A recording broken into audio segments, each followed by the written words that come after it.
एका गरीब भाजीवाल्याचा दिवस कसा सुरू होतो माहितीये? पहाटे बाजारातून माल आणायचा, ऊन पाऊस सहन करत रस्त्यावर बसायचं आणि दिवसभर कष्ट करून फक्त कुटुंबासाठी 2 वेळचं जेवण कमवायचं. पण बीडमध्ये जे घडलं ते पाहून एक प्रश्न मनात उभा राहतो. कारवाई झाली, पण माणुसकी कुठे हरवली? अतिक्रमण हटवताना भाजीपाला फेकला गेला, हातगाडी उचलली गेली आणि एवढंच नाही, गरीब माणसाचा जेवणाचा डब्बासुद्धा कचऱ्यात टाकला गेला. एका अधिकाऱ्यासाठी तो फक्त सामान असेल, पण त्या माणसासाठी ती त्याच्या मुलांची भूक होती.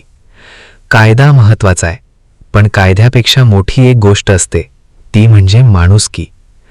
गरीब माणूस रस्त्यावर मजेसाठी बसत नाही, तर परिस्थिती त्याला तिथे उभं करते.